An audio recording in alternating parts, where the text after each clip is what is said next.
Hello and welcome back to Divorce in Plain English UK. I'm Vincent, and this is Chapter 6. In the last chapter, we talked about bringing all the financial pieces together and preparing for negotiations. Today, I want to talk about something that doesn't always get enough attention in the legal process, but that affects every single person going through it. That's the emotional toll of the financial remedy process and how to cope with the waiting, the uncertainty, and the feeling that your whole life is on hold. As always, a quick reminder before we go any further. I'm speaking from my own experience and from general information. I'm not a solicitor, a therapist, or a medical professional. This is not legal, medical, or mental health advice. Your situation will be unique, and you should always speak to a professional about your own case and your own well-being. One of the things that surprised me most about going through divorce was how long everything takes. You might think that once you've decided to separate, things will move quickly. In reality, the financial side can drag on for months, sometimes over a year, especially if there are disagreements or if the case ends up in court. During that time, you are stuck in a kind of limbo. You can't move on properly because nothing is settled. You can't make big decisions about where to live, whether to change jobs or how to plan your future, because you don't yet know what your financial situation will look like. In my own case, I was paying a high-rate joint mortgage on a house I could barely afford, working 7 days a week just to keep up, with no clear end in sight. My ex and I were not communicating. We were living in the same house, but in completely separate worlds. The uncertainty was exhausting. Every time I thought we were close to an agreement, something would change or fall through. If you are in a similar place right now, I want you to know that what you are feeling is completely normal. The frustration, the anger, the sadness, the fear, the sense that you are trapped and that nothing will ever get better, all of that is a natural response to an incredibly difficult situation. But I also want to say this: you can feel all of those things and still take small steps forward. You do not have to wait until you feel strong or calm or ready. You just have to do the next small thing. Let's talk about some of the specific emotional challenges that come up during the financial remedy process, and some practical ways to cope. The first challenge is the waiting. Waiting for your ex to provide financial disclosure. Waiting for a valuation. Waiting for a pension statement. Waiting for your solicitor to respond.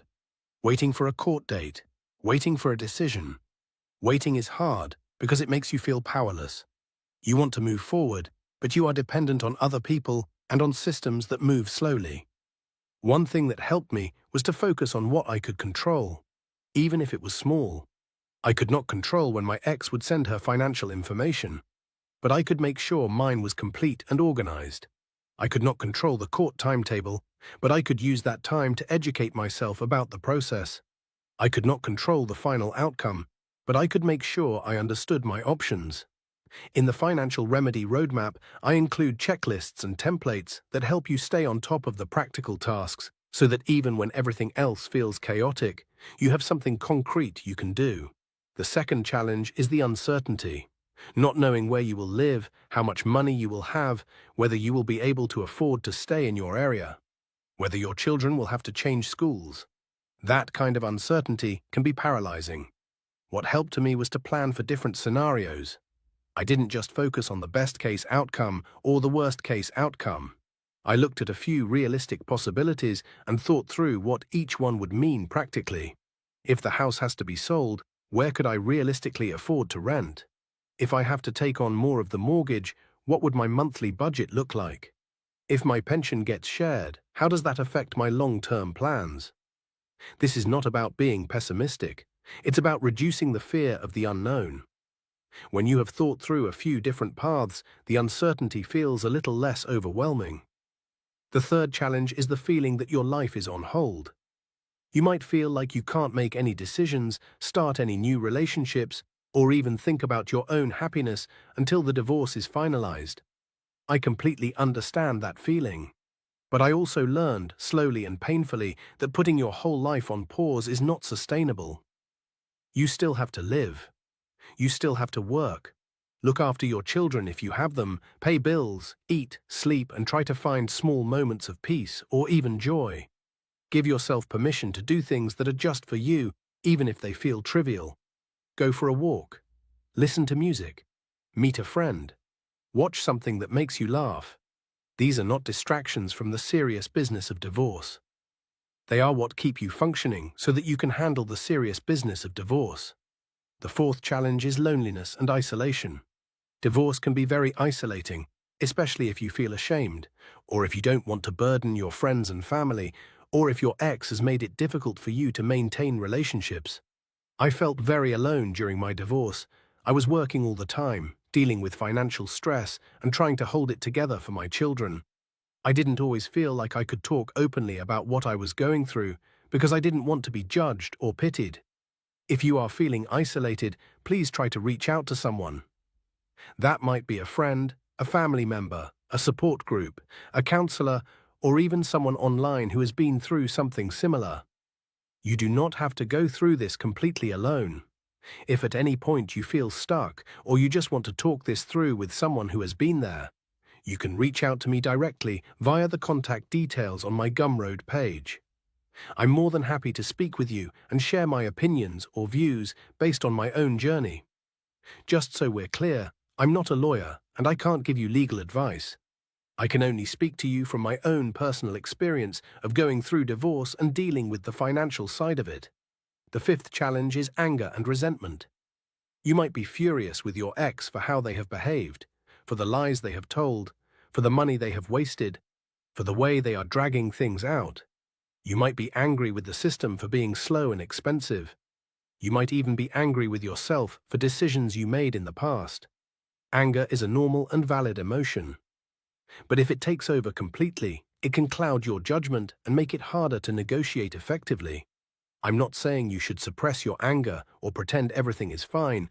I'm saying that it helps to find ways to process it that don't involve making impulsive decisions or saying things in emails or court documents that you will regret later.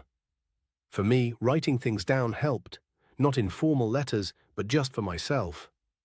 Getting the anger out on paper where no one else would see it gave me a release and helped me think more clearly when I did have to communicate formally. The sixth challenge is fear about the future. Fear that you will not have enough money. Fear that you will never recover financially. Fear that you have damaged your children. Fear that you will be alone forever. Fear that you have wasted years of your life. I have felt all of these fears. Some days they were so strong that I could barely function. What I can tell you is that fear, while it feels overwhelming in the moment, is not always an accurate predictor of the future. You do not know yet what your life will look like in a year or in 5 years. You do not know what opportunities might come, what strength you will discover in yourself, or what support you will find. The future is uncertain, but that also means it is open. One day at a time is not just a cliché. It is a survival strategy. You do not have to solve everything today. You just have to get through today. To recap this chapter, the emotional toll of the financial remedy process is real and it is hard. Waiting, uncertainty, feeling like your life is on hold, loneliness, anger, and fear are all normal responses. You can cope by focusing on what you can control, planning for different scenarios, giving yourself permission to live even while the process is ongoing, reaching out for support, finding healthy ways to process anger, and taking things one day at a time. In the next chapter, we'll talk about what happens after the financial settlement is reached, the practicalities of implementing the order, adjusting to your new financial reality, and starting to rebuild. Thank you for listening to Divorce in Plain English UK. If this episode helped you, please subscribe and share it with someone who might benefit. And if you want a calmer, more organized way to approach the money side of your divorce, you can find my ebook, The Financial Remedy Roadmap, on Gumroad at https://shinajames.com/l/drdgzb. I'll talk to you in the next episode.